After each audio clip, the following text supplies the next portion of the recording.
And we are live. Welcome to episode 147 of Beastly Thoughts Live. Yeah. Woo! What's going on, guys? We got some exciting news. We got a new co-host, Gary Diaz. Gary, thank you so much for coming on. We really do appreciate it. You want to tell us a little bit about yourself? Welcome, sir. Thanks for having me, guys. As you can probably tell from the accent, I am not one of your countrymen, or yours, Robbie. From Britain, I've been playing games for best part of 22 years now, maybe 23 years, somewhere along the lines. The guys wanted to get some British class on the podcast, but unfortunately my name is Bife was already booked, so they ended up with a diet version. Oh no, Diet Bife. I know, Diet Bife. Yeah. Sad about it. But yeah, no, multi-platform gamer, PC, Xbox, pretty much if it plays games, I've got it. Joined Briar on the VR revolution, so we've both got $800 paperweights currently on our desks, which is nice.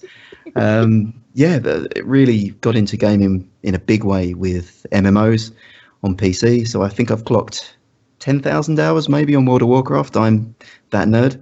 And almost 2,000 on Destiny, which is how I got introduced to this motley crew. But yeah, glad to be here and hopefully won't disappoint. Thank you. We're glad to have you. Thank you. I had my first talk with Gary the day before yesterday. We had like this undercover secret meeting, so to speak. And I was very pleased. It was real serious how this thing went down, too. It was like only the most professional of conversations. Oh, for us, we are professional in everything we do.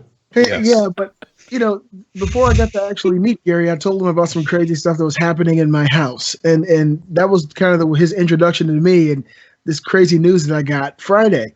But I think you're going to definitely be a huge addition to the show. I've talked to you not extensively, but through our few conversations, you're very knowledgeable on myriad video game topics, genres, games, consoles, amiibos, as we found out during our private meeting, and I just want to extend, I want to extend my thanks to you coming and becoming a fixture on the Beastly Thoughts show. And Ghost is in chat saying, I kind of imagined him having a mustache and a top hat, and I kind of agreed. I was a little surprised. And the monocle too. Yeah, where's the monocle? I'm gonna work on the mustache. It's been 30 years so far with no success, but I'm confident that in 7 days we can do it. 20 years and I'm feeling it, brother. So yeah. Okay. Know how you feel. All right, we got some really exciting stuff to talk about today. I know Gary's been playing Mass Effect. We definitely want to talk about some Mass Effect Andromeda. Beastly, what have you been up to this week? This week, I'm so close to the end of Horizon Zero Dawn. We talked about this day before yesterday. I wanted to have it complete, and I wanted to spend yesterday on The Legend of Zelda: Breath of the Wild. But as you continue in this game, other avenues open up and new experiences, side quests, and errands. And I don't want to rush it. I'm so close to the end. I feel like once I get there, it's going to be very satisfying. And I think it's going to be worth me taking my time and enjoying it. And I feel sorry that I let you down, Briar, because you did ask me. You said, Beastly, have that shit beat by Saturday at the latest. Yeah. Because I want you to play The Legend of Zelda. And I really wanted to. And then Saturday came and I was like, man, I'm letting Briar down, but there's probably been about 25 games I asked him to play, and he looked at me and said, fuck you, Destiny. So false argument. We're trying to offload your responsibilities onto me. But that was my week, and it's been a great week with Horizon. I'm still enjoying. We look forward to hearing what you think about Zelda next year. In 2018. It'll be next week. It'll be next week because I could take that everywhere I go, which is something I've been looking forward to that kind of experience pretty much for the last 10 years to be able to take a console quality experience on the go with me. So other than the Sega Nomad, and these little systems that play Super Nintendo games on the go, we haven't really had that until now. So I'm looking forward. You have been playing Zelda, right? Mm-hmm. What do you think? You didn't seem real excited about it before the show. No, he should have. And before I get into it, I want to preface this and say I love the game. I think it's fantastic. It hasn't hooked me in the same way I feel like with a lot of other people because, it's getting tens over the place. People love the shit out of this game. Mm-hmm. I think it's a fantastic game, too. I really do think it's a special game. It's How far did you get? So much fun. Sorry, what? How far did you get in the game? I'm about 20 hours in, and as much as I'm enjoying it, for some reason, I don't find myself like dying to get back into it. Maybe it's just life caught up with me, and I haven't been doing much gaming this week. I don't really know. I mean, I'm gonna say though, the game is wonderful. I really do love it, but I just hear so much about how everyone can't stop playing this game and how it's incredible, it's magical. I don't quite feel that way. I don't think the game is a 10 out of 10, to be honest. Like, what is it that is it the world? Is it the style of the game? Is it boring you? No, how many hours it's not. Are you into it? I'm sorry. How many hours are you into it? Around 20, 25 hours, and I am a ways in the story. Yeah, I'm deep in. I've gotten through quite a bit of the world. Like I said, I think everything the game does it does really well. But there's just something about it where I'm like, I don't feel like this is like blowing me the hell away. Like, I really think it's great, and I'm really enjoying my time with it, but not quite as much as everyone else. Mm-hmm. But that's just me. My experience of Zelda, and I think the best way I've heard it, and just to cards on the table, to me, it's one of the greatest of all time. Absolute masterpiece. The best way I've heard Breath of the Wild described is that the entire game is a quest for confidence, and I think that's a really accurate representation. So the game opens up and says, "Hey, go and kill the main boss. Go do what you want." The only gate to doing that is your confidence and ability in doing so. So you play the game until you're at a point when you feel ready to go and storm those gates and fight Ganon. And the story itself is vanilla. It's go and capture save the princess, kill the demon. Mm-hmm. But where the story has evolved, and where I've seen real nuance to the story, is the stories that you create telling your friends. You speak to them the next day and say, "Hey, what did you do last night? Oh, you see that? Oh, how did you solve that? Oh, you went to this place and you did that. Oh my God, have you been here?" All these other stories and the nuance in it. And to me, I'd say, are you talking to people about Zelda? Is it something that you're sharing? Because I think once you start sharing those stories is probably where the game will start to grab you, and you'll remember some of the real compelling gameplay moments that you had. For me, the game it reminds me a lot of like the first time I played Grand Theft Auto, whereas like the story didn't catch me at all. I think it was Grand Theft Auto 3, where the story didn't really catch me at all. But what was amazing was the way I was figuring out how to solve problems in that game and navigating the world and being confronted with this like open world like for the first time. Zelda has that for me, but the world is so much more interesting and it's so huge, and it seems like everywhere I go, I'm so distracted by like, oh, there's 6 rocks forming a circle in this river, and there's a bunch of rocks up on this bridge.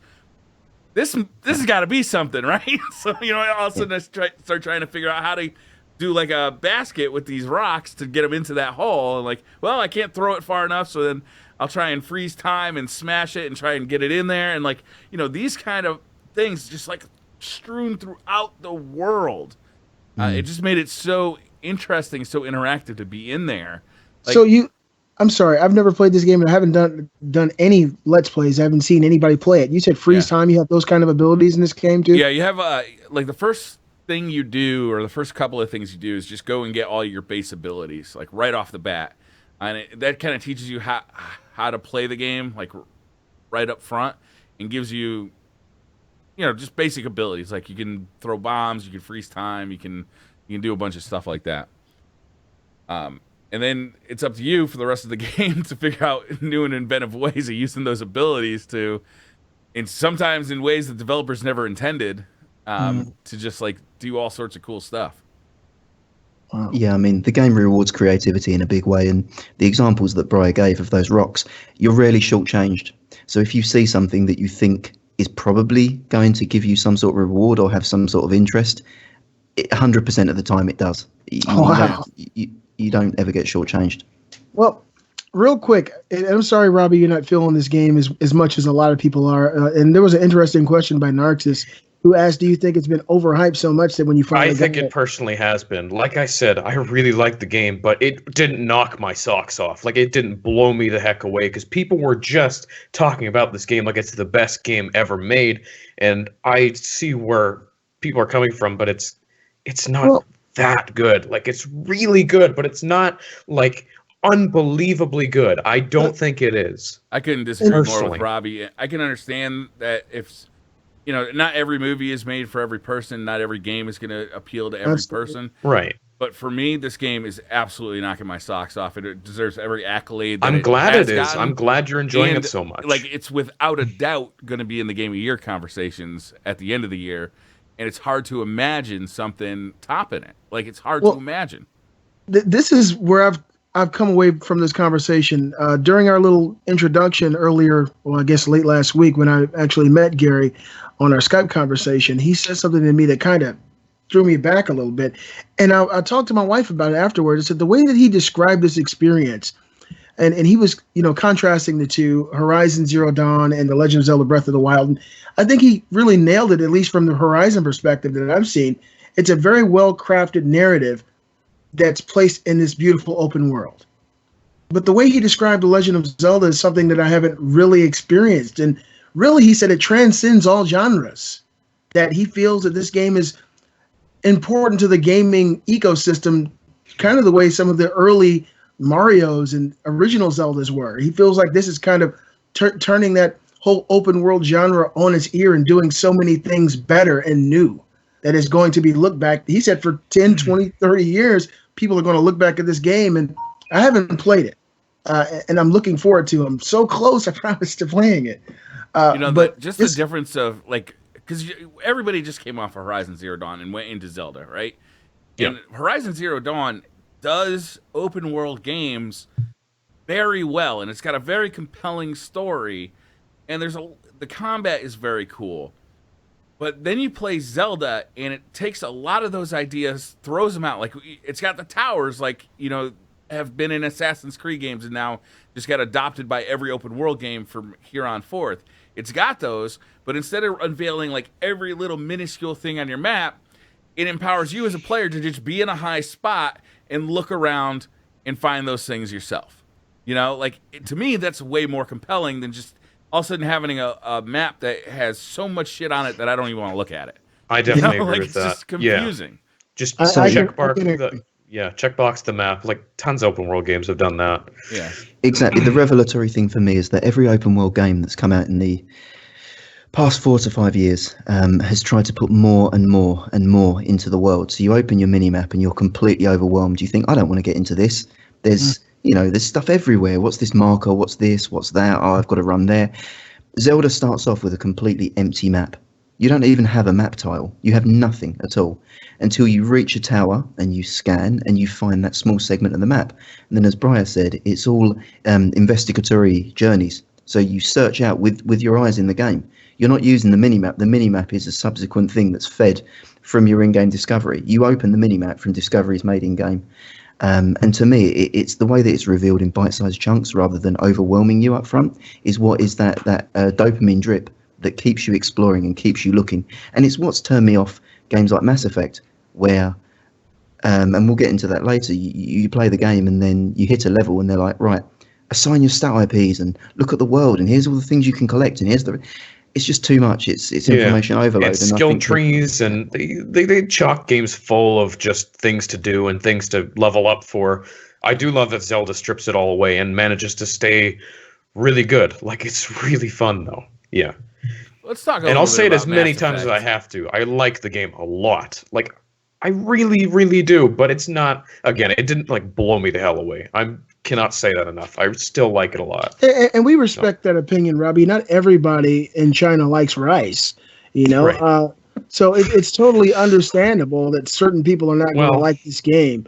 But I think that what these guys are saying is the majority of people find it phenomenal, and I can't wait to give my go at the game. And I'm glad everyone's loving the game. Like, that's awesome, right? We all want to enjoy games. That's so good to hear. And all right, let's move on. We've talked about Zelda enough. Let's talk about Mass Effect. So I haven't played it. I don't think anybody's played it except for Gary. Gary, you've been on the preview program, right? The EA preview program. I've watched about 2 hours of it, and that's about as much as I need to see to say, wow, this doesn't look very good. Oh man, it's a little rough around the edges. Let's say that. So what do you think, Gary? You've put 10 hours into it. What do you think? Okay, so to qualify it as well, I'll put cards on the table and say I have not played any Mass Effect before this. Had the opportunity to, but haven't. Saying that, the developers have openly said that Andromeda would be the game that they made had they not made the Mass Effect trilogy beforehand. So it draws upon the lessons learned from the trilogy before, but tries to innovate and depart away.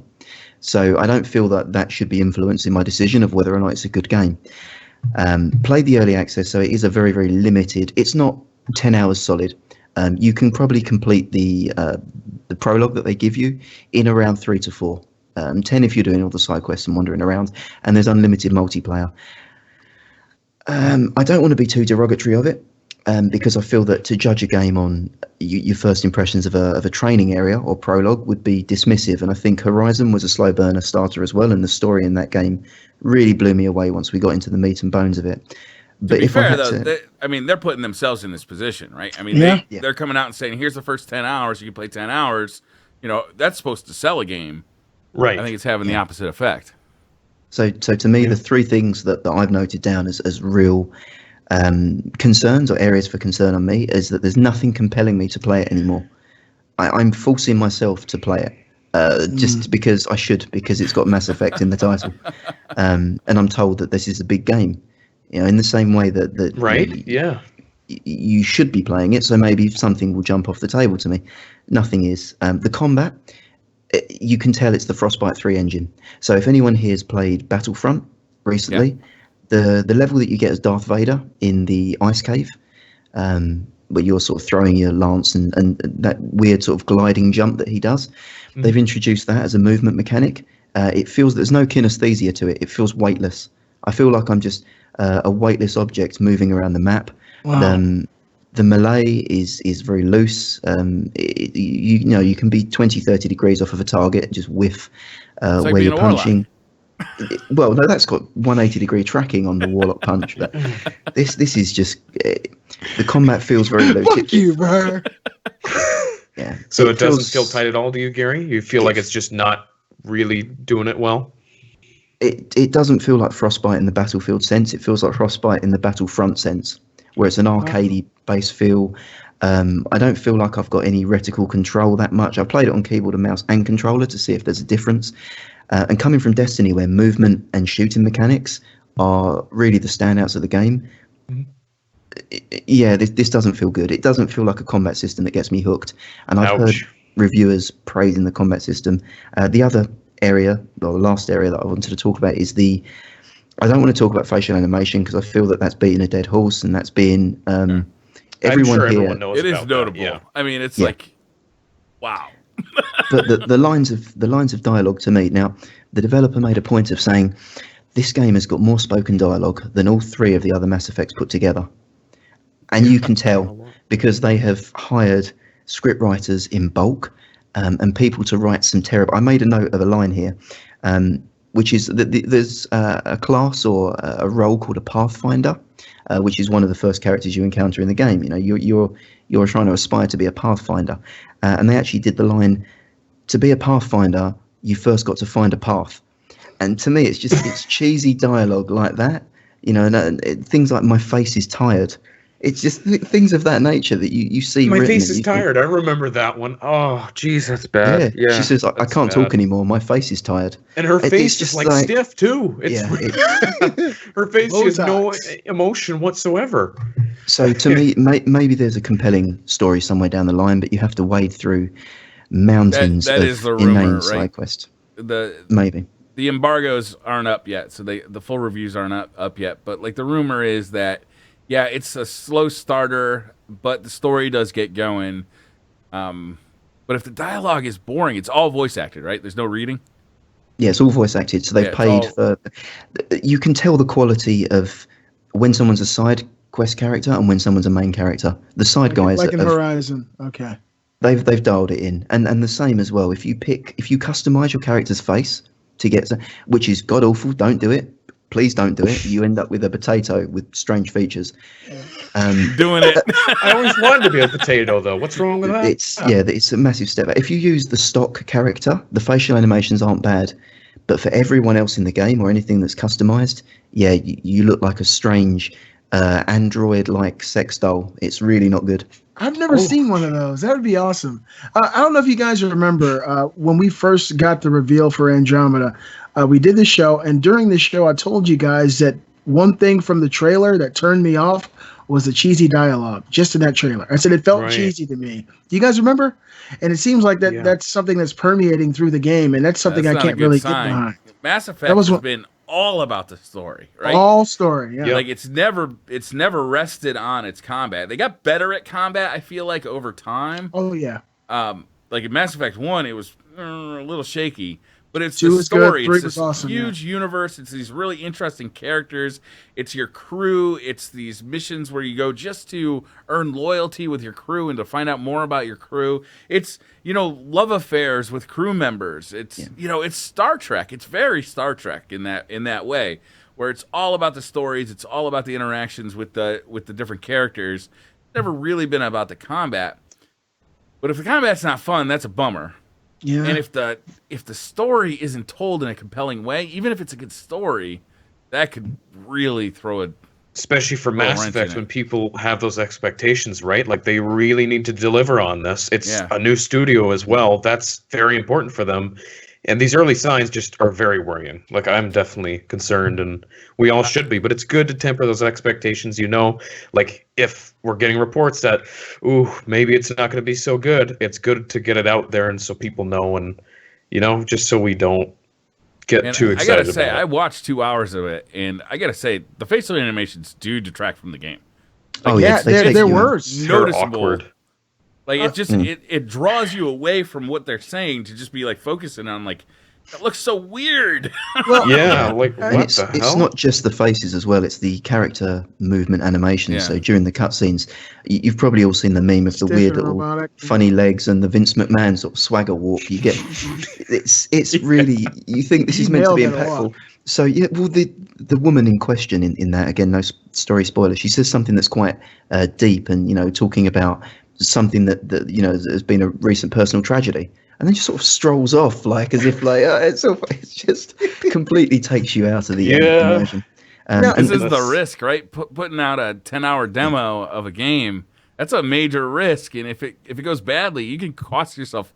Like I feel like the hype going into this week for Mass Effect Andromeda was like rocketing up there. Like everybody's so hyped. We got Horizon, then Zelda, and then Andromeda's coming at the end of the month, and then it just went straight down. Yeah, this is the same effect. It will affect, so to speak, that Nintendo's Switch conference had on the Nintendo Switch hype. And people, the way that they revealed it and the way they talked about it, people were less enthusiastic about it after they revealed than they were before. And it seems like people have gotten their eyes and ears on this game are kind of feeling the same way. That's something that's really weird to me as someone who beat all 3 Mass Effect games. When I saw Andromeda and I saw the character models and I saw the way that they moved and the way they talked, I felt like it didn't look as good as Mass Effect 3. Is that weird? Gary, I know you didn't play those other ones, but the other character models, Miranda, even Edie, who was an android, they all seemed so much.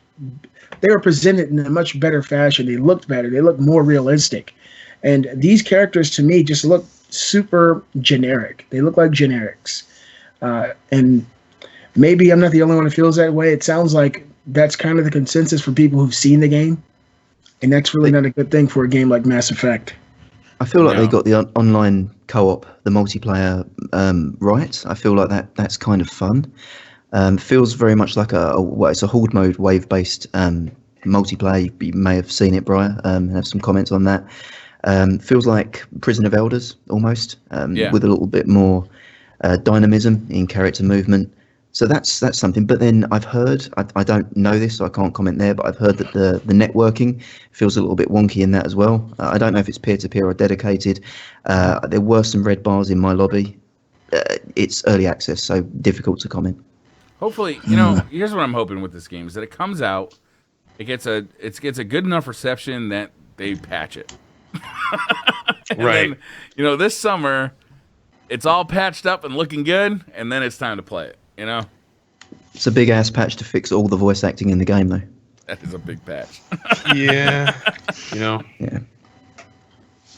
Man, I'm really debating on whether I'm going to buy this game now. Like I really am, because I've got so much crazy on my plate right now. I've been looking forward to Andromeda you know, the Mass Effect series is one of my favorite series of all times. Like All they're time. just so good. But right now, Am I the I only don't know one if this is that a good thinks? game. Am I the only one that thinks that Club Afterlife for Mass Effect 2 would make a great real club? Like, would you get sued out of your mind if you tried to build that It'd be a thing? horrible club. There's like 7 people in there. Yeah, and there's like a bottomless pit in the middle of it too. Lame. So, yeah. So we got a little bit of news for episode 147 of the Beastly Thoughts live show. Robbie, would you like to get us started? Yeah, for sure. So the first news was pretty much exactly what we just talked about. It was about Andromeda, dialogue, and then the controversy over the facial characters. So I guess we'll get into the next part of the news. All right. So Sony will soon be bringing the ability to stream PS4 games via PlayStation Now, in addition to the approximately 480 PS3 titles currently available. I wonder if this is going to take off or not, man. Because who streams games, really? Like, who actually uses PlayStation Now? It feels like it's a direct response to Xbox. It is. Game Pass, Certainly maybe? is. Yeah. And now you're going to be able to play PS4 games, those exclusives that the PlayStation, that these ponies can't stand anybody else enjoying. I don't know how I feel about this. Like, it's good for everybody, man. Yeah, I mean, it seems like a good thing. It's just not as good as being able to download the game and play it locally. Yeah. It seemed like that would be the next move in the evolution of this kind of move forward. But for people who don't have PS4s and they have the PlayStation Now service and they've got a PC that's able to stream it, Yeah, and I guess play on it well, PC that would be really good. Being able to stream that on there. That's cool. This will be the first time for many of these games that they've ever been on a PC platform, even though it's streaming. People who have PCs have never been able to play the Uncharted series or Bloodborne. And so now, as long as these games are pulled over to the PlayStation Now service, they'll be able to play them on PC. I think it's really good for everybody involved. I've got a bit of a devil's advocate on that one. Let me hear it. PC gamers, generally speaking, of all the different platforms, are the least budgetary constrained gamers. To be on a PC, it's a high entry price. If I were to buy were to see all these great exclusives that I really wanted to, would $200, which is only 10 months subscription to PlayStation Now, really be the thing that's stopping me purchasing that system or playing those games? It's a great point. You're a hell of a devil, man. It's a great alternate point. I'm just saying, if I'm spending $700-800 on a graphics card alone to keep myself current, what's to stop me spending $200 on a 6-year piece of hardware? I mean, yeah, and as far as budgetary constraint, a lot of people on PCs, but then again, there are a lot of children who rely on their parents to buy their PCs, and they get a new PC once every year, every 2 years, and for those kids, a subscription service just might make sense. I mean, the thing with PC gamers too is that if they aren't budgetary strained, you'd never fucking know it by reading a forum where they're bitching about the prices of VR games at $20 a pop. They just bought a $2,000 PC, an $800 headset, and they're horribly pissed off about a $20 VR game. Yeah. Yeah, well, I'm not in that circle yet. Briar, you crossed that line. You are now a PC elitist. One of these days, I'll definitely be there. Continuing on with our news, the Nintendo Switch has reportedly sold approximately 1.5 million units worldwide during its first week on sale. Unsurprisingly, an estimated 89% of those who purchased the Nintendo Switch also bought The Legend of Zelda Breath of the Wild with the console. Wait, how many people didn't? Like, why would you? 11%. I really want that 1-2 Switch. Do you have 1-2 Switch? Oh, Yeah, man, I gotta have 1-2 Switch for this console. This is what I buy it for. I think 10% margin could be in scalper territory. 10% probably bought it exclusively as a resale proposition. So that makes sense to me. That makes sense. That's a good point. Yep. But I mean, talking about the Switch, we had a very, very quick discussion, didn't we, before the show went live about Breath of the Wild, and obviously it's a great game. But moreover, I think there's some great capability on the Switch that we're sleeping on. So, Briar, you've got some indie titles that you've been playing, and some of the Shovel Knight and other things which you've spoken highly of. Mm-hmm. And myself, I feel like the Switch is going to live and die by the indie catalog that it has. The idea, if you've got the Switch out at a friend's house, or you've been talking to a colleague, and you're able to put your Switch down on the desk, hand them a Joy-Con, and play a game like Bomberman in local co-op, and get that gaming fix on the go. To me, that's Nintendo delivering on the promise that they showed in the demos. If you watch their announced trailer back, how many of those shots were one guy sitting alone in a room? It either started with one guy sitting alone in a room, and then he went out and played somewhere else, or they went and joined a party, or it was a group of people that were playing in a social environment. And to me, that's where the Switch is incomparable to a PC, PS4, or Xbox. It's where it plays in its own ballpark. And to me, that's all those special. indie games that have come out lately that are local multiplayer too. Like, I mean, that'd be perfect. You know, you don't have to develop any netcode to put it on the Switch. You just have local multiplayer and the Joy-Cons are built in. Yeah. Yeah, so you imagine the old Super Mario or Sonic the Hedgehog, Streets of Rage, Golden Axe, all these great games that you remember from your childhood, or Robbie from your parents. Just saying. Okay. Yeah. Where have you been our whole life, Gary? You should have been here for episode 1. But yeah, those games, you know, if I can be out with a friend and say, man, do you remember that Golden Axe? It's like, oh shit, yeah, that was great. Go, let's play it right now. Pull it out, give them a Joy-Con, have an hour fix. You know, battery life's not a concern. I don't want to be sitting there for 6 hours in this park. It's cold. It's dark. I'm going home. You know, to me, that's what it's for. Can't play Golden Axe for 6 hours either. Complete the game. But no, to me, that's where the Switch is really unique, and that's to me where it's worth the entry price. Is that I've got a social. It's bringing back couch co-op, and it's taking your couch out on the go with you. You don't have to invite your friends over. Yeah, that's compelling. I love the fact that the Switch hardware, while it's not perfect, is ingenious in that you can be playing the same game on your TV. You know, if I'm playing Shovel Knight on my TV, you just grab it. I feel like going to lay down in bed. Maybe the wife wants to watch a movie. I can grab it, watch a chick flick, and half pay attention to the movie, half pay attention to, Master Blaster. That kind of experience is cool. I wonder how much success they're going to have bringing indie titles to the Switch because if Steam's already got this like fully built out, system for bringing in indie titles. PlayStation has done a much better job getting indie titles in this generation. Xbox is really aggressively trying to pull them in.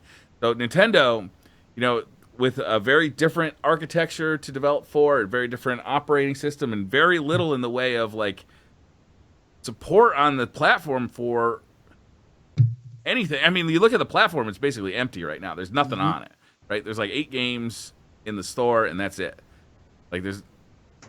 So how do you draw in those indies to say, yeah, this is a great place to develop? Nintendo's got to go out there and get that done. It has to be an advertised initiative. They've got to let their consumers know that this is going to be the place for that. And then, of course, they got to start building relationships. I'm also excited to see what, if any, third-party support the Switch is going to have. To me, I'm still really excited about playing the Elder Scrolls Skyrim on the go on my Nintendo Switch. To me, that's a big deal. It's a huge deal to me. And I want to see what other kinds of acquisitions Nintendo's able to acquire and put on this console for people who like, kind of big budget games that may have been out 5 or 6 years ago and really want to play them on the go. So there was a good article, and apologies, Robbie, if it's later in the news that came out this week that was actually trying to discredit the Switch a little bit. That said at the GDC conference this year, a survey went out prior to the conference for all the developers at the Games Development Conference. Should clarify to talk about which developers are what platforms are you currently developing for, and out of 4,500 surveyed responses, 3% said the Switch. So straight away you think, shit, 53% are developing for PC, 27% for PS4, something along those lines. And I think 45% are developing for mobile and Android. Actually, that in itself is quite telling. Now, the Switch, whilst 3% are developing specifically for it, uses the X1 Tegra chip. So people that are developing for mobile, generally, a lot of the phones on the market are using the X1 Tegra, at least the top-end mobiles and tablets. That's a pretty easy switch over to, and it's recently been in a hardware strip down. They recently discovered that the Switch it's not custom, it is a stock. It is a Tegra. Yeah. So to me, the fact that it's 3% developing specifically for the Switch is actually a positive that you've got 45% developing for mobile. Because a mobile game in itself 48%.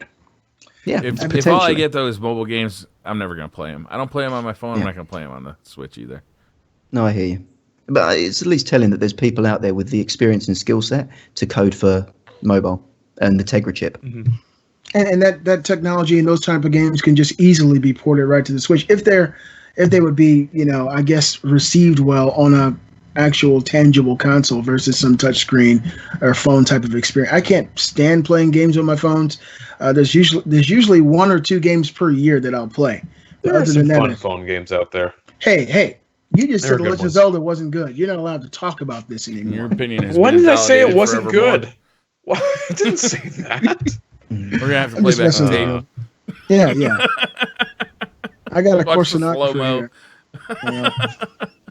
And I quote, all right, continuing on, PlayStation Plus free games for the month of April have been revealed, and the long-awaited multiplayer shooter Drawn to Death will be free for everyone starting on April 4th.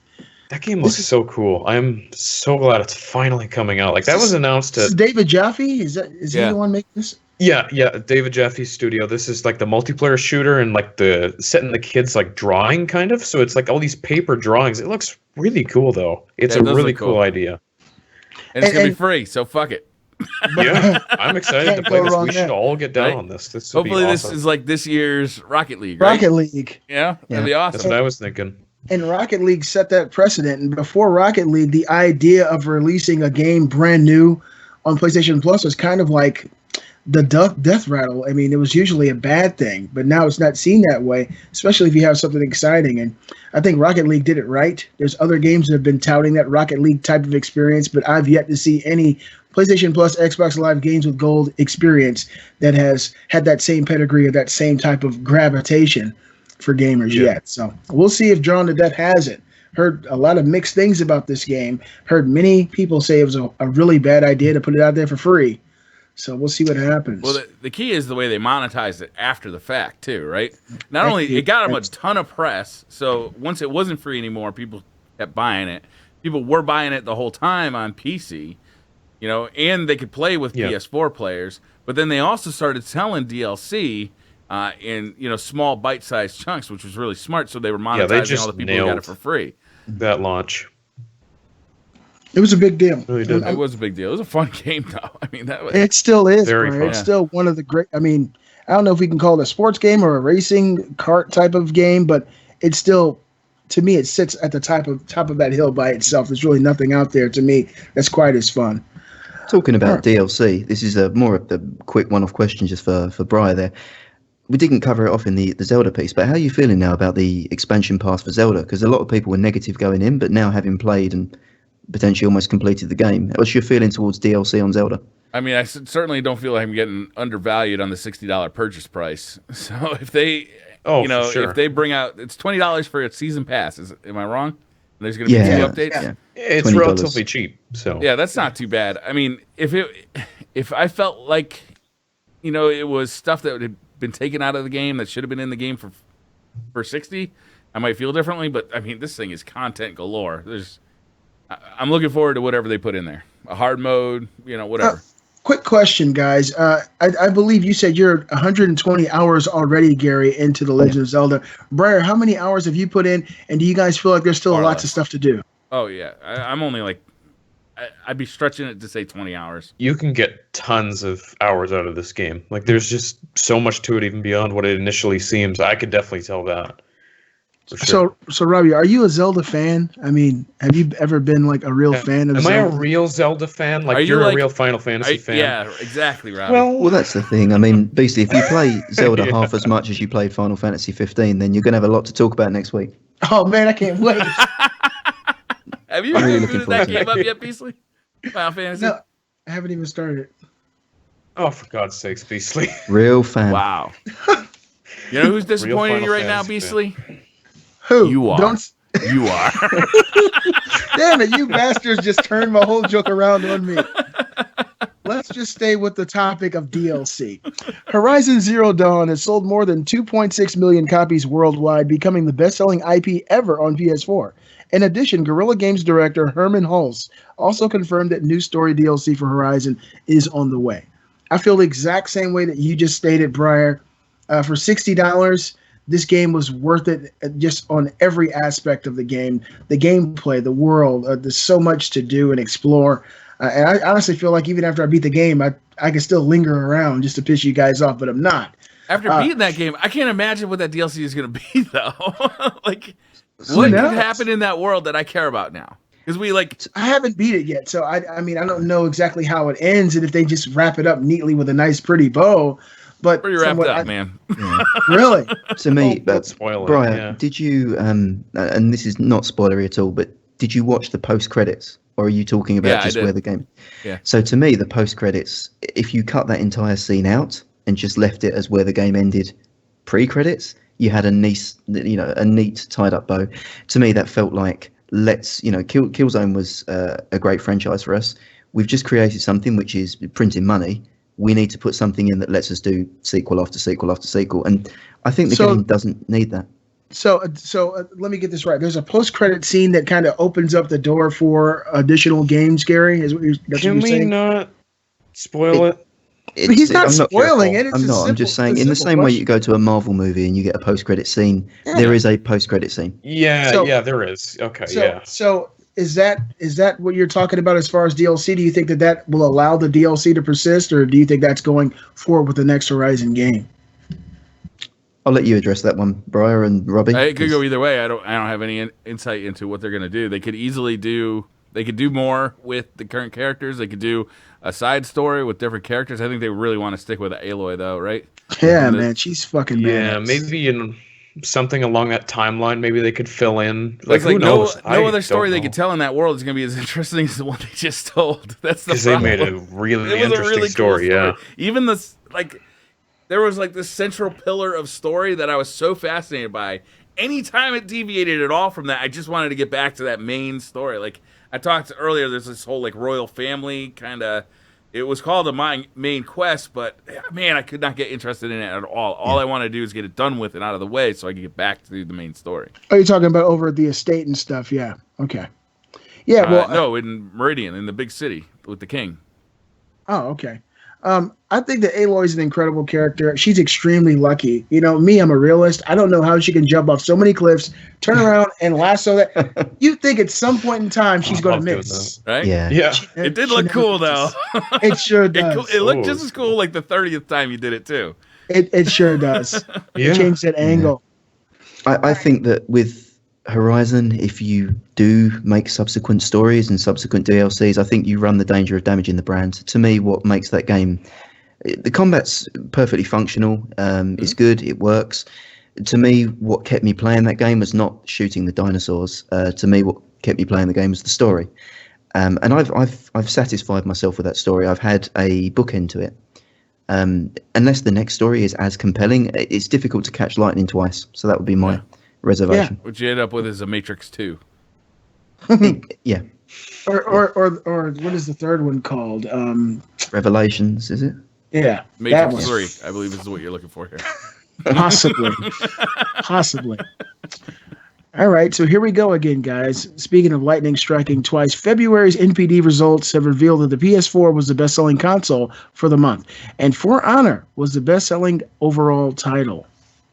For Honor. PS4. Anybody surprised?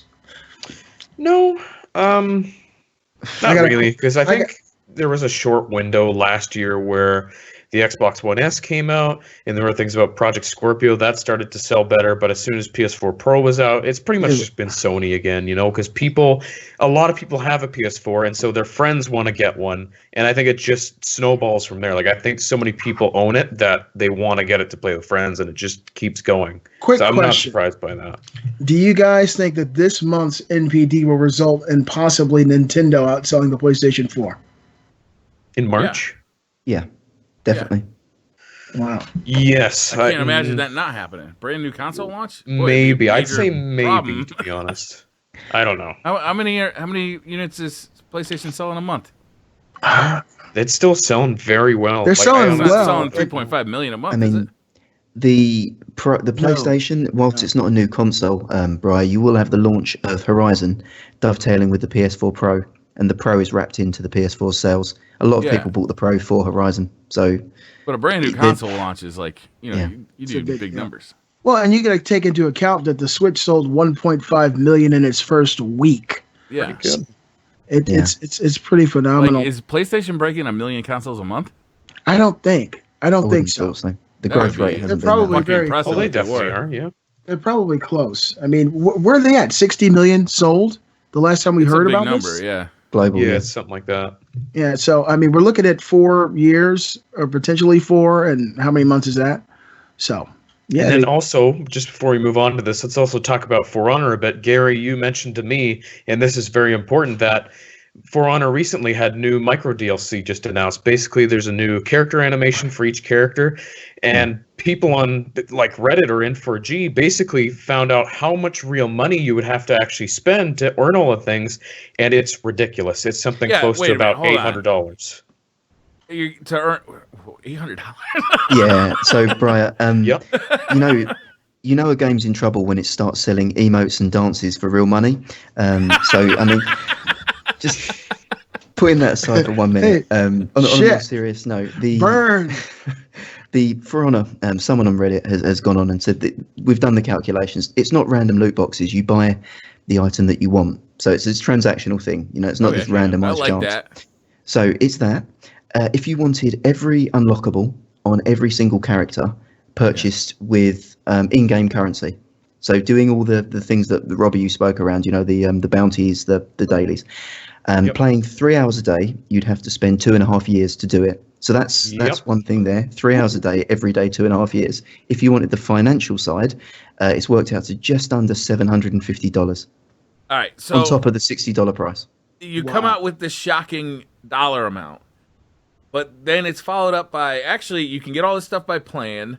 You can buy it individually if you really want something. Is anybody out there going to buy every individual piece of micro DLC for this game, or are you just going to buy like the really cool stuff? Oh, this guy's actually teabagging. I definitely want that emote. No, but there's so much to buy. But the one where he dabs, I don't really want the dab, and I don't want the Elaine dance, and I don't want like this and that. I just want like that one cool ass emote. The rest of the stuff, if I earn it, fine. If I don't, who cares? No, there's quite a lot of them though. Like there is a lot of different stuff they try to get you to buy. Isn't that a good thing? I believe so. There's all this cool stuff you can earn in this game. Not everybody's going to have all the same stuff because to get it all. Yeah, but that's cool though, because the stuff I earn in the game isn't going to be the exact same stuff that you earn in the game, Robbie, or that you earn in Beastly, or that you earn, Gary. If I see something really fucking cool, if Robbie all of a sudden, is floating above the sky, like, with his hands raised, like he looks like Jesus Christ hanging from the cross, I'm gonna be like, damn, that's a cool emote. I want one of those, and I can go to the store and buy specifically that. But the rest of the stuff is all you earn in game. That actually sounds kind of neat. I think the challenge Except there, the way they did it is so poor, though. Like they made it so grindy. Why? Because it would take you a billion years. But that's what I'm saying. That's cool. Because not everybody's going to have all the same shit. It's options. options, Robbie. It's just options, and people are going to go for what they want. And for the person, do you need every fucking amiibo, or do you just need the ones that get you cool shit in Zelda? No, I just need the ones that I want. No, you got them all. You got them all. Gary does need every amiibo. Every amiibo. No, I mean, Brian, it's a fair point. You don't buy all the emotes in Destiny, and you won't buy all the emotes on For Honor. Right. The umbrage that people have taken with it is that it's a $60 to $90 game, depending on the version that you bought, and they're treating it like a free-to-play. So if Ubisoft put that out free-to-play and then said $750 unlocks it all, are they selling anything that improves your gameplay? It makes you more powerful. Yes, you can buy weapon packs. That makes you more powerful. That's a bad decision right there. If they're selling emotes and there's like a fucking 1,000 emotes and everybody's using different emotes, I see that as a cool thing, not a bad thing. Yeah, that's not horrible, but the problem is you can't actually get better gear levels. You buy more weapon packs, you'll get better gear faster. That's not fair. Like, that's bullshit. But that's in 4v4 Dominion, so you can avoid that by just not playing the 4v4 mode, and you completely avoid the pay-to-win element. True, but it's still a big part of it, though. Like it is. Just just being impartial on it, I think it's disgusting that they're charging for a AAA title. It's really stingy. Like, it doesn't feel like there's any passion behind this game. It's all, how can we take money out of people's wallets? Like, it just feels so scummy to me. It doesn't feel like they did this right. They've lost 50% of their install base in the first month. I think that they should be looking to be inclusive rather than, In fairness, their first month saw the release of Horizon Zero Dawn and fucking Zelda in the Switch. That does make a lot more sense. Yeah. Right. I was thinking, really, 50%? What the hell happened? And then Briar just laid it all out for me. Absolutely, that happened. I was trying to paint a good argument there, Briar. I'd rather you didn't ruin my points. He's trying to be the devil's advocate. You can't be the only one. For Guzman's Revenge, he asks, is Gary streaming from a space capsule? Gary, tell him exactly what satellite you're streaming from. I'm streaming from The Rasputin's world of tomorrow Warsat. at Epcot. I'm just hoping no one gets on the Undying Mind and crashes me down. No, yeah, one of Rasputin's Warsats. I actually love Gary's setup. I think it's very futuristic. It's fucking rad. Yeah, I think it's awesome. Looks good and sounds good. Yeah, well, that's the whole point. The sound is just peak phenomenal. Whisper something, Gary. Whisper in my ear. You're beautiful. Oh, All right. So, thank you. that's all I needed to hear. Due to the early success of the Nintendo Switch, the company is now planning to double its overall manufacturing of the console from 8 to 16 million over the next fiscal year. Mm-hmm. They're doing pretty damn good. They're seeing those dollars, and that's what Nintendo wants. But shit, Get them dollars, baby. 16 million. If you guys had to guess based on the way you're feeling about your Nintendo Switches now, the experiences that you had, and basically word of mouth, people getting their hands around these things and playing with friends. If you had to guess, what million number do you think this thing will sell in the first year? What? I don't know. What the fuck? Crazy. What kind of question is that? Look, it's just a random question, just to throw I can't even out tell you if I'd recommend you buying the damn thing. Yeah. It's completely dependent upon the point I made earlier. It needs, forget the AAA's. I couldn't care less. I've got a PC. I say maybe around 10 million. Close to that. If you get indies on it, it will sell. If you don't get indie games on it and you don't get the social games, it won't. You'll play games on the PS4, and right. Why am I going to play FIFA and NBA on that when I can play it on the PS4? Oh, that's a good point. Right. Any game that you can play on the PlayStation and still play on the Switch, and you can play on the toilet, I'm going with the Switch. I'm not. I mean, if Destiny 2 comes out on the PlayStation 4 Pro and the Xbox Scorpio and the Switch, which is not coming out on the Switch, I'm not saying it's coming out on the Switch. It's never going to But if happen. it did, Oh no. the only reason I would get the Switch version was so that I could potentially play with people who did want to play with me on the Switch. Yeah, it And would then be an I'd treat addition. it like I currently treat the Xbox is keep saying, yeah, I'll play. Never fucking play because it is so clearly it's going to be the worst version of the game, right? It's going to be it'd be like the Xbox 360 trying to compete with the PlayStation 4. Yeah, you can take it with you, but you're really going to do it? Why would you? Yeah. Why would you? All right, and so this is actually pretty big news for the old heads out there who really enjoyed the 7th generation of console gaming. Sony has revealed that PlayStation 3 production in Japan is ending soon, suggesting other territories could follow. The Where are PlayStation 3 Iranians going to get the processors for their nukes? Yeah, That's a great question. Your processor's going to come from. They're going to have to... Maybe Maybe they could get those Tegra processors out of this. Yeah, they gotta call Nintendo. Yeah. Yeah, I mean, it's definitely time, right? Because they phased out the 360, a year or two ago? That thing is done production, so, this is just following them, so makes sense. It's time for the PS3 to just sit on a shelf and people will look at it and say, I remember that you see that giant console over there, that huge one? It looks like you can That open George it up like a Foreman grill. Yeah. That used to play my Literally, it video. got just as hot as one, too? Yeah, it really did. I mean, it's Cook some it is chicken breasts on it it's- if you want, yeah? Open it up. it is challenging for us to empathise being Western gamers and being in relatively affluent and developed markets. But I think this is probably hitting the tertiary markets and the developing economic countries where they're still buying and playing. The fact that it's still in production to this date shows there's still people buying it. At the moment, I don't think I could go anywhere in the UK or the US and pick a PS3 off the shelf. I don't know, but you'd have to look for I it. don't know if I could either here. But then if you're in not like Central Canada, Africa or Southeast Asia, I'd imagine that there's markets where the PS3 is still probably their primary gaming platform. Yeah, That would be my view. and that's why we needed you on the show, Gary. You provide an alternate look at reality because we're usually in our echo chamber of bullshit, but you've breathed a lot of intelligence and new foresight into the Beastly Thought Show, and we greatly appreciate that. This I think show Gary's is got a now BJ coming 95%. after the show. You got to go first this time, Brian. Oh my gosh. Why take turns? Why take turns? Just saying. All right, what's the next piece of news? At least Robbie will That's be it. included. That was it. There's was one it. thing that Done. Robbie forgot Yeah. this week. Robbie, you didn't forget any Destiny news this Yes, week. he did you? fucking did. What? What? Wait, what news? I'm trying to think. There was a Destiny live stream this week. He really Oh, did? shit, I did Yeah. forget about serious? that. Hey, Robbie, heads up. There's another one on Wednesday. I know that. I'm sorry. I know. I forgot.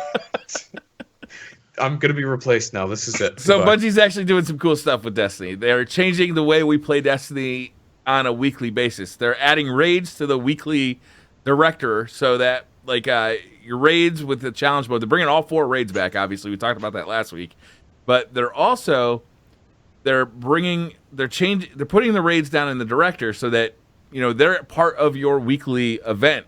And you'll get rewarded for them like a weekly event. Nightfalls are getting a big change. They're getting a new modifier called Daybreak, which basically supercharges you as a Guardian. You earn super back, you earn grenades back, you earn melees back at a much faster rate.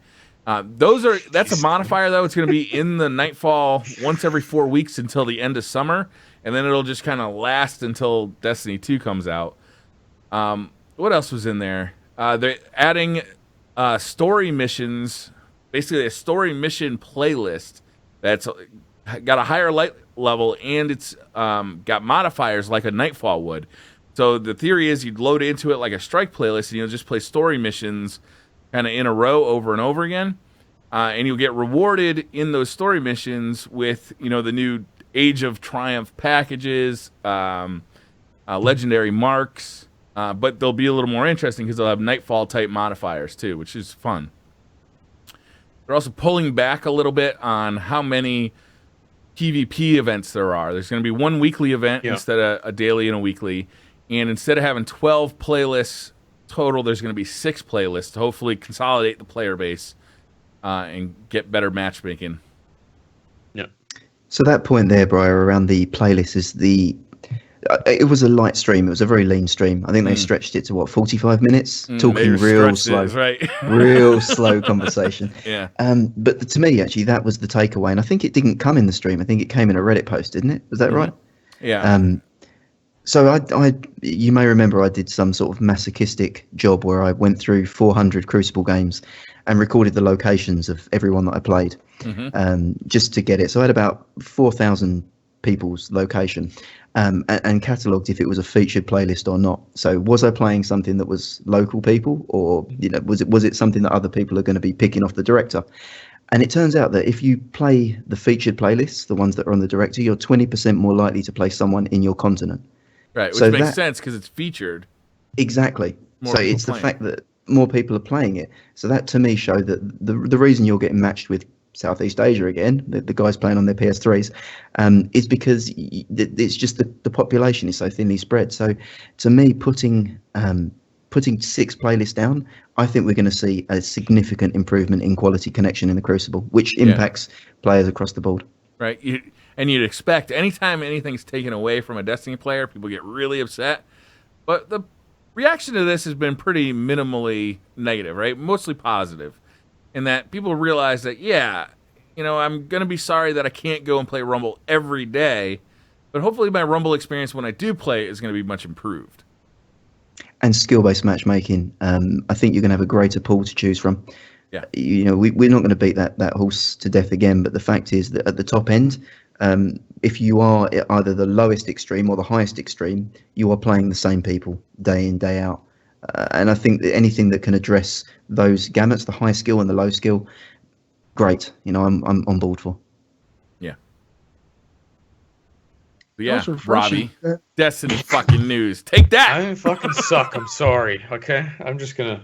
Why don't Good you night. just add permanently in the news story, Destiny. Briar, Something go. Destiny. Yeah, Well, totally. now you Destiny. say, Briar, Gary, go. go. You guys are right. Yeah, I mean, I bro, missed what that stream. do you, Unfortunately, I wanted to watch it, but yeah. I was what do you busy think, that day, so. Briar, about these 6 weeks of Daybreak or I think Mayhem it's perfect. Nightfalls? We're going to be at our most powerful, right? Most powerful ever as Guardians in the age of triumph, in the new hope of destiny, right? And this like build up of, we've defeated Atheon, Crota, Oryx, the Siva crisis. We've done everything. Everything's going swimmingly, and then Destiny 2 shit's gonna hit the fan. You go from the most powerful you've ever been to you're on your heels. You're getting knocked around by the bad guys. I can't remember their name. The fucking Martian guys coming into the tower, taking away all your shit. Yeah. And all of a sudden we've got the Empire Strikes Back of Destiny, right? You got the oh my god, the dark story, the tale of the heroes not necessarily doing as well as you'd hope.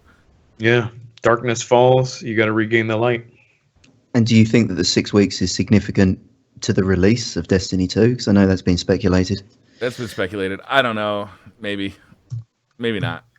It could be. It could not be. I was hoping for a hot take there. An exclusive. Yeah, from I don't know. Rabbit. Every time I try and guess that, because the 6 weeks would be like the end of August, not necessarily the beginning of September, right? More or less, yeah. Tail end of August. Yeah. I mean, I do suspect that it's coming out like in September, but I don't know what day. One Tuesday in September. E3, man, the announcement is going to be huge. It'll probably be the biggest announcement there. Yeah, man, you just got to hope that the facial animator for Mass Effect has not jumped ship to Bungie. They were recruiting a shit ton of people. They were recruiting some people. Just saying. Uh-oh. Don't give them ideas, Gary. Now it's going to happen because you just said that. Everyone's rolling the Exo there, man. Them robot faces. You know what? It will save it, though, if Destiny 2 is on the Nintendo Switch and I can play it on the shitter. That's what's going to save that game. Even if the facial animations suck, there you go. Way. No way. The current rumor is that it's not coming to PC either. Oh, I heard that. Yeah, that would be amazing if that didn't happen. That seems like a poor decision. What would be the motivation of that? Why wouldn't they? I don't know why it would. Well, I mean, why it wouldn't happen is because it's been developed as a console game. Bungie's a console game developer. They want to stick to that, yeah. They just want to focus their energy on that. Everybody thought they were going to do it. There's been job listings for PC developers, but the most recent rumor is that based on a job listing at High Moon Studios, which didn't include any PC experience, well, that means it's not coming to PC, which is pretty fucking thin ice. That's to be going really on speculative. Yeah, that's so really grasping at straws. But I mean, frankly, we've been grasping at straws for any Destiny news. And for the news that it is coming to PC. Good point, yeah. It's any little tidbit of information, any sort of thing, we're on. We know basically nothing about Destiny 2. We don't know shit, but we love to speculate about it all the time. That's what the internet's for, Robbie. I mean, how much would it damage the brand if it continued to be a console exclusive? I don't think it would damage it. No. So, what have Bungie got to gain? I think they've got more to lose in terms of development time, compromise around it, the work that needs to go into it to try to captivate a PC market. The issue is if you get this PC platform out there and it looks and feels great in the same way that Call of Duty works best on PC, who's playing it? Console. Well, I don't know. I feel like that's just a whole new market for them to sell the game to, though. I can't see them not doing it. I think it will come to PC. Oh, okay. It's a good thing, but I don't know whether or not we're going to get the uptake. And again, devil's advocate. I'm a PC gamer. I'd play it on PC if it came out. But I'm just saying, I don't know whether or not it is the ultimate holy grail. I think if you've got an install base across Xbox and PlayStation of near 100 million units, do you really need the PC to be a smash hit? That's really why I don't think that they do. Destiny was a phenomenon, and it's one of the few games what year did it come out? 2014? 2014. And it's still being played and talked about, and people are still just enjoying it like it just came out last week. It has myriad DLC updates that have come out. And I think that, if you look at the numbers, you look at how people have maintained their excitement about the franchise, I don't think they necessarily need the PC audience. I think that, just the Destiny name, people know that the game plays well. They know what they're, what to get excited about. And the idea of Destiny 2 coming to PS4 Pro, Xbox Scorpio, Xbox One, I think that alone is going to just have people rabid and excited to buy it again. On the thing that excited me about bringing it to the PC, though, is definitely 60 frames per second or better, right? Enhanced visuals, that kind of stuff. And that makes a lot of sense, but who knows? Maybe at Bungie they don't want to shit on their console audience. And I mean, because the PC is always going to be able to do more than these home consoles. And if you can get just a much better experience on PC, it's going to start making the PS4, PS4 Pro, Xbox Scorpio, and One look pretty bad. And well, that's not Bungie's not in the business not of bad, selling consoles. no. Their business is selling video games. well, Yeah. I mean, but That's just you when you gotta ask get with a yourself a PC. question That's on not why are the they game. sticking That's with the just because console. you bought a PC. That's an expensive investment, so you should get the better experience. I don't They think have- there's any. They have some That is form of bad. allegiance, and to me, that's why they're sticking with the consoles. They may not want to sell consoles, but they have some unspoken allegiance to these consoles, and that's pretty evident at this point. Well, They anyone do. who's They make very good console-based shooters. It's undetermined whether that would I mean- transfer over to a very good PC shooter.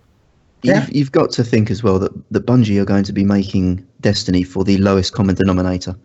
So whilst you've got the PS4 Pro and you've got the Scorpio, it's still got to run on the base hardware. So all these bells and whistles, it has to exist in a common ecosystem. Mm-hmm. And for a competitive shooter, quite unquote, Destiny isn't. In a competitive environment, at least, or in a multiplayer environment, the Pro cannot have any advantages. So I think we've got to look at what the PS4 and Xbox One stock are capable of, and sort of temper your expectations with that. I respect that, and I agree with that. I think that's a good way to go into Destiny 2 expectations. yeah. But who knows? It could be a competitive shooter this time around, Gary. They could change some shit up. Who knows? We could see that 60 frames per second. Possibly. Oh, please be 60. Me too. I yeah, don't I know. want 60 so bad. That heard- would just be so good. Did you catch up on another podcast that I watched in the week? They were talking about 60 and 30 as a thing, Briar, and there's still a strong likelihood that Bungie are going to go with the 30. It's a more cinematic experience, for one. Oh, that's bullshit. Maybe don't other see- engines too, if they're you've using got- the same engine. You've got I to can see make that. I want to hear this argument. you've got to make significant graphical compromises to take a game from 30 to 60. Granted, things like Titanfall and stuff have, but there's a lot less going on. There's a lot less dynamism in the sandbox. So I guess to your point, as someone who's not necessarily in the competitive PvP scene, but just deeply immersed into the game, would you want something that's more cinematic and something that had absolutely knockout visuals you've not seen, like Horizon level visuals at 30? 60 would frames per want- second. It's always Yeah. my answer is It'd be always going to Better be gameplay. better gameplay. It's going to be faster, better gameplay. It's Completely agree. if you're in PvP, how often have you had a guy like he just kind of flashes through your screen? You can't even tell which direction he went into because you saw him for one fucking frame. Like it's like Right. and he's gone. And then you're just like confused, like which way did he go? When you're shooting a guy across and it's with the 60 frames per second, you're probably going to get better netcode because the game updates faster, which means that that data is going to get sent faster theoretically. Like everything gets better when you upgrade the frames per second. And it just Make a looks fair better. argument, I don't buy the whole cinematic argument. It looks better at 60 frames per second. Like things are smoother, they look cooler. It just looks more natural. I think I'm talking about the amount of processing power that you need to run a game at 60. Yeah. You can run a game looking a lot prettier at 30, just because Yeah. you don't have to have that frame lock. Yeah, That but was- it looks a game with less polygons looks better at 60 than a game with more polygons at 30. Yeah. It just looks and if you- better. 60 is better. And a fine. game like Destiny isn't graphically nearly as intense as games like Battlefield or Call of Duty that try to go for this more photorealistic thing, and they've been able to attain 60. So I think that being reasonable with the power of the PS4, PS4 Pro, Xbox One, and the Scorpio, that the 60 frames per second argument is a very real and tangible one, and I think they should be able to at least try to get that. Yeah. We'll see. I mean, if they decide, well, we're going to have like Zelda style worlds that you can go and explore, 60 frames per second is going to be really hard to hit. If they literally finally come through on that promise of, if you see it, you could go do it. The guys in the chat are saying they want it at 120 frames. 120 or bust, man. 144, you're a pauper. That's fine. I just like 60 to, frames is the important target. 120 on console, that's not as big of a deal. Like Well, you nobody's just got notice it less and 120 less. hertz TVs. So That you'd as well. Really be like, wasting yeah. it. Oh, Gary does. You see him raise his hand. He said, "Hey, Don't count me out. I'm ready for that shit. Wados in cool. chat said, so why are movies then shot at 24 frames per second? Well, that's simple because you're not playing it, you're watching it. That's easy. Ooh, Also, that's a Robbie. holdover from the past. That's based on, film technology and timing film to go through a camera and then timing it to go over a projector. There's nothing. The only reason we're still using that speed is because it's a holdout from the past. And to our eyes, it looks better, or it looks more cinematic because that's what we've been watching our whole lives. There's nothing that says that they can't go 60 frames per second. It actually looks much more fluid and cool, but it also reveals a lot more of the imperfection of like sets and costumes and like all of that shit. I mean, did you see The Hobbit? Peter Jackson, Peter Jackson released The Hobbit. 48 frames per second, and it looked like horseshit. It looked. I heard it was that's weird. because of the CG and the costume. I mean, the movie was horseshit. What? No, that was a great movie. Let me ask you a quick question, Fuck guys. right off. You think The Hobbit was a great movie? Hobbit was really good. Yeah, the first one? It was. The Hobbit from 1978 was good. Now shut up. Now let me ask you a question. You guys. Just shut up. Briar, someone in the comment section is talking about 30 frames for Destiny, but 30 frames solid. Is it just me, or was it the original Destiny? They pretty much nailed down 30 frames solid. Does that game have lots of hiccups in the frame rate? It does now, mainly in the raid, in the Wrath of the Machine raid, but I don't see it too often in multiplayer. Destiny is a very consistent frame rate. Yeah, I was always really thinking it was impressive pretty in that game. consistent. Yeah, I mean, there's been bugs and glitches, things like Firefly crashing the game and things of that nature, but frame rate wise, it's held 30 in PvP. The maps are small. That's what matters, the maps you can throw a rock and hit the other side of. They're not graphically demanding. They're small maps. Yeah. Well, my prediction is when we see it at E3 this year, it's going to be 60 frames. Briar's going to soil his shorts, and I'll be there holding the camera for I'm everybody going to to live stream soiling my shorts. just looking up. My daughter does that face, Briar. You do it. It's so real. It's so accurate. I mean, to be fair, I'm trolling, bro. I'm poking you with a 30 frames per second stick at the moment, but Because I know, Gary, that when you go home in PC game, you got a 4K monitor, but you're not cranking the resolution up to 4K and getting 24 frames per second. You'd much rather see 60 frames per second at, like 1620 resolution. I've got 1080p monitors with 144 hertz. I generally play on those if I'm wanting frames. Yeah. And we're going to have to get together sometime, Gary, and compare consoles. I don't know if you got more consoles than me. I doubt it, but I did hear you smack down Briar yesterday on the whole amiibo argument, or Friday. Yeah, whip out your Switches and compare those. We need to whip them out and compare. That's how you do it. Whip them out, boys. I got the Zelda amiibos because, I'm just like into Zelda. And I got a lot of them. I feel like I spent a lot of money on them too because they're like $15 a pop for each one of these things.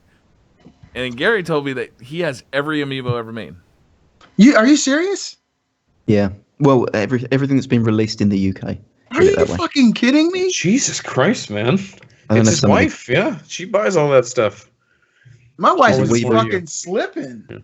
Yeah. I mean, new standard set, I think, at the Beastly Thought Show. Absolutely. For the Wives Club? Yeah. New standard set. I got step the hell up. I thought I was doing the right thing this morning, putting up new curtains. I shouldn't have been doing that shit. She didn't buy me any fucking amiibos. You're wasting money on curtains. You could be out there buying amiibos. Yeah, what the hell's wrong with you guys? Do you have the classic Link armor in Zelda yet? Fucking no, you don't. You're doing it wrong, Beastly. Step your game up. Too many, man. I wouldn't recommend it. If you want to buy them, man, I'll ship them over to you. Good Just deal. the Zelda ones. He's in a good deal. So if you had to tell me just ballpark, are we talking 60, 70, 100 of those things you have? Couldn't tell you. 4 or 5 shelves of a display case full of them. 15, so about £20 a pop, maybe. It's a lot of money. $1,500, maybe less, $1,000. Maybe. Oh my god! I don't know. That's a used car or a week with a very cheap woman. God damn it. Or 4 years with an expensive woman. That as well.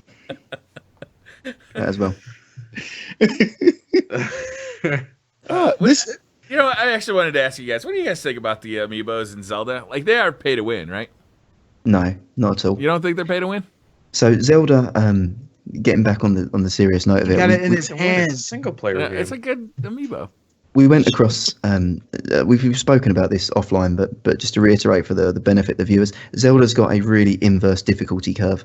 So the game starts off with Dark Souls level of punishing difficulty. Your weapons, you've got like a stick you're poking people with that breaks every time you hit them. It's really punishing.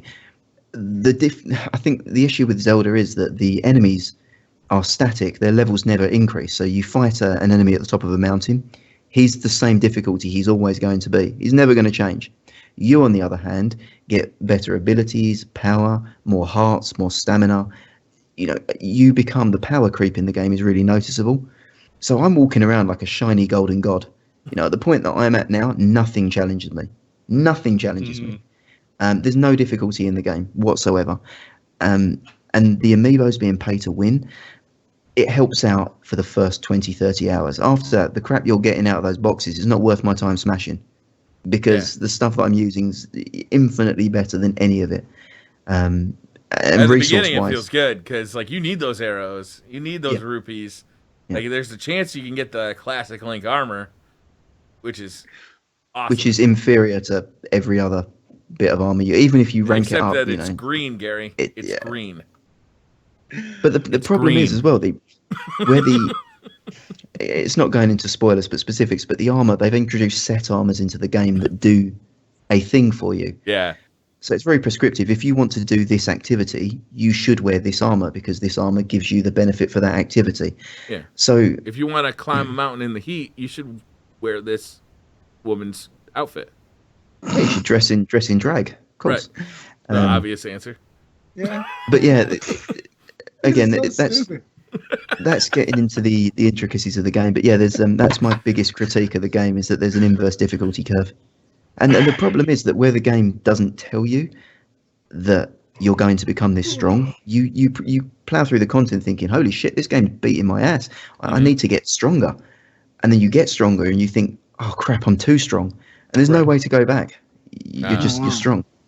I just wanted to real quickly touch on this. The guys in the comment section in the chat really like you, Gary. People here really find you engaging and exciting. Well, give and them they some time. Give him that, man. When you guys get to know him, I'm a real dick after 2 or 3 weeks, trust me. The English. They'll come to hate him just as much as they do the rest of us. Ghost Oh yeah. of ET actually made a comment that I wanted to hit on about Gary. It seems like he knows Gary a little bit better than we do. He said Gary is actually a 50-year-old man. Oh, it's a female. Gary's. I'm sorry, I didn't know. Ghost. She said Gary is actually a 50-year-old man. He's retired from being a bank robber, and he's now relaxing in his manors somewhere in England. That's how you afford all the amiibos. Oh my gosh, it makes sense. I'm actually I work at a bank, so it's a long con. I'm casing the joint, and eventually I will. So you can just take that. money, So, all you want from it. Like I'm just That's gonna it. borrow this. Yeah, You gotta rob the $2 place $2 before a day, you make $2 enough a money to retire. Exactly. No, One of those two things will happen. I'm conscious that I look like Robbie's less attractive younger brother, but I promise you, I am 30 years old. Like it is true. Younger brother, you're 10 Yeah, years I know. older than me. I know. Yeah. You're a Peter third Pan older syndrome. than I What am. he's saying is that in Canada, you guys age at twice the rate that they do over in London. So sorry, Robbie. Apparently, yeah. All right. It's all the maple syrup, man. It's not good for you. Yeah. Apparently, I look fucking old for my age. And Robbie told me privately before we went live today, the reason he doesn't necessarily think The Legend of Zelda is an incredible game is that the trees, they have apples, but there is no syrup. No maple syrup. 0 out of 10. Fuck that game. Wow. Piss him off. You know, Robbie, it just lost a point in my eyes too. Yeah. See? There you go. No maple syrup. What the? Why even bother? Yeah, Nintendo. Get your shit together. Jesus. All right. I think that's going to wrap it up. I'm going to go get some pizza for the fam. I know that it's been ordered. I got to go get it. Oh, nice. We had Oh, pizza man. last night. Oh, My wife is actually deep frying and making some lemon pepper chicken breast and wings. So That sounds pretty good too. she knows the keys to a black man's heart. I'll send She you some fried does. chicken someday. Man, I'll move up there. Yeah, I'm I going really to go and appreciate break the seal of Nier Automata. I picked that up today, so that's Oh, going to be man, that's supposed to be Ooh, fucking on the sick. radar. Good thing. Yeah, Platinum that game's supposed games. to be great. not touched it. So I'll tell you all about it next week. Oh, I can't wait to hear about that. I mean, after the Ninja Turtles game, I actually have that for PS4. Was a fucking catastrophe. And Platinum, after making something as amazing as Bayonetta 2, to make Ninja Turtles a beloved childhood game or franchise, and I grew up with the Turtles. For them to do it to Turtles, I just don't understand why they would do something like that. All right, guys, I gotta call it. I am getting yelled at. It is literally time for me to get off. Go get that fucking pizza. I gotta go get that fucking pizza. Okay. All right, guys. Brian. Thank you very much for hanging out. I really do appreciate it. And thank you. Oh, shit, I lost it. I think it was Tao. Tao with the subscription. Yeah, Toa 91. Thank you for the subscription. We'll be back next week. Thank you, Gary, for joining us. That was great. I'm really happy. Like, I feel like we've now got the power of 4. We're like the Wonder Twins, but we're quadruplets, Absolutely. One of us got dipped in chocolate. It's the Baker family. The Baker family right here. All right, guys. Thank you very much, and we'll see you next week. Bye, guys.